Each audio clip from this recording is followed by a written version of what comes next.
নমস্কার বন্ধুরা, প্রত্যাশা এগ্রো ফার্মে আপনাদের স্বাগত। তো এই মুহূর্তে আপনারা যে ভিডিওটি দেখতে পাচ্ছেন, এটা হাঁসের একটা ব্রুডিংয়ের ভিডিও। এগুলো সমস্তই খাকি ক্যাম্বেল হাঁস রয়েছে। এই হাঁসগুলিকে ছোটোবেলায় যখন আপনারা ব্রুডিং করবেন তখন কিভাবে খাবার এবং জল দেবেন এবং কি কি ব্যবস্থাপনা আপনারা রাখবেন তার উপরে একটা আইডিয়া দেওয়ার জন্য আপনাদের এই ভিডিওটা দেওয়া হয়েছে। এবং দেখুন, তলায় একটা কম্বল টাইপের বিছানো আছে, যাতে কিন্তু হাঁস ভিজিয়ে ফেললে অসুবিধা না হয়। এবং বড় অবস্থায় কিন্তু আপনারা এই ধরনের একটা ঘেরা জায়গার উপরে কিন্তু, যেখানে নাইট স্টে করবে হাঁসেরা, দিনের বেলা কিন্তু আপনারা খোলা জায়গায় ছেড়ে দেবেন, রাত্রিবেলা এরকম একটা ঘরের ব্যবস্থা আপনাদের রাখতে হবে।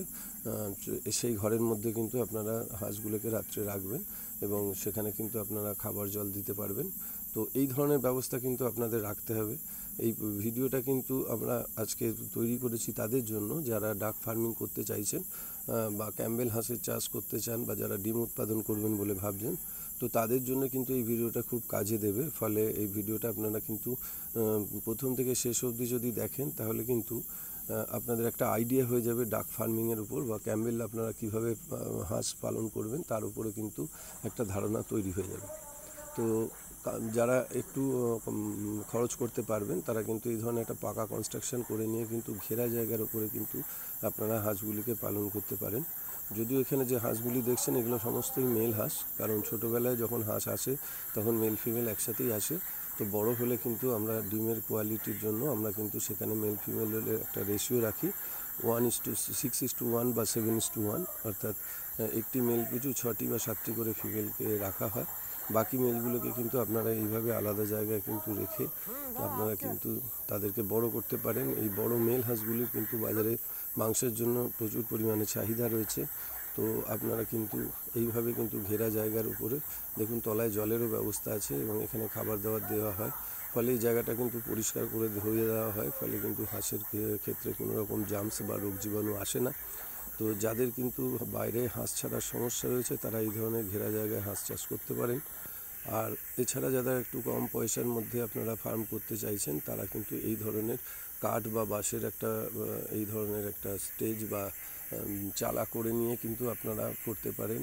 সেখানে আপনারা বাঁশ, টিন, অ্যাসবেস্টারের ব্যবহার করতে পারেন।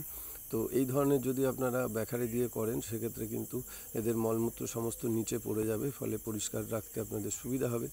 তো বাইরেটাও কিন্তু আপনাদের এইভাবে একটা ঘেরা জায়গার উপরে আপনাকে হাঁসের চাষ করতে হবে, যাতে হাঁসগুলি বেরিয়ে না যায় বাইরে। তো এইভাবে কিন্তু আপনারা একটা মশারি দিয়েও কিন্তু আপনারা ঘিরে রেখে সেখানে হাঁসকে দিনের বেলা ছেড়ে দিতে পারেন এবং সেখানে তাদের খাবার জলের ব্যবস্থা আপনারা রাখতে পারেন। তো এই ধরনের বিভিন্ন ভিডিও কিন্তু বিভিন্ন সময়ে আমাদের কাছে আপনারা পেয়ে যাবেন। আমাদের ভিডিওগুলো যদি আপনাদের ভালো লেগে থাকে, তাহলে অবশ্যই লাইক এবং সাবস্ক্রাইব করবেন। এবং কোনো কিছু জানার প্রশ্ন থাকলে অবশ্যই লিখে জানাতে পারেন, আমরা কিন্তু চেষ্টা করব তার যথাযথ উত্তর দিতে। তো আমরা কিন্তু সমস্ত ধরনের হাঁসের বাচ্চা অল ওভার ইন্ডিয়াতে আমরা সাপ্লাই করে থাকি।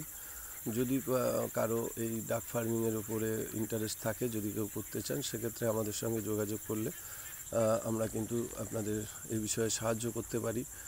ট্রেনিংয়েরও ব্যবস্থা আছে। তো দেখুন, এইভাবে কিন্তু ঘিরে রেখে আপনারা চাষ করতে পারেন।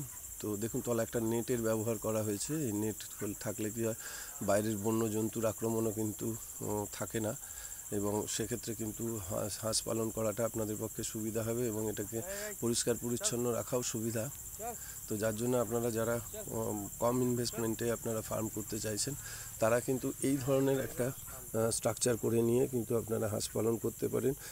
বিশেষত এই ক্যাম্বেল হাঁসটি, যারা ডিম উৎপাদন করবে বলেন ভাবছেন, তারা কিন্তু এই ক্যাম্বেল হাঁসের চাষটি করবেন। এটি অত্যাধিক লাভজনক। দেখতে থাকুন আমাদের ভিডিও।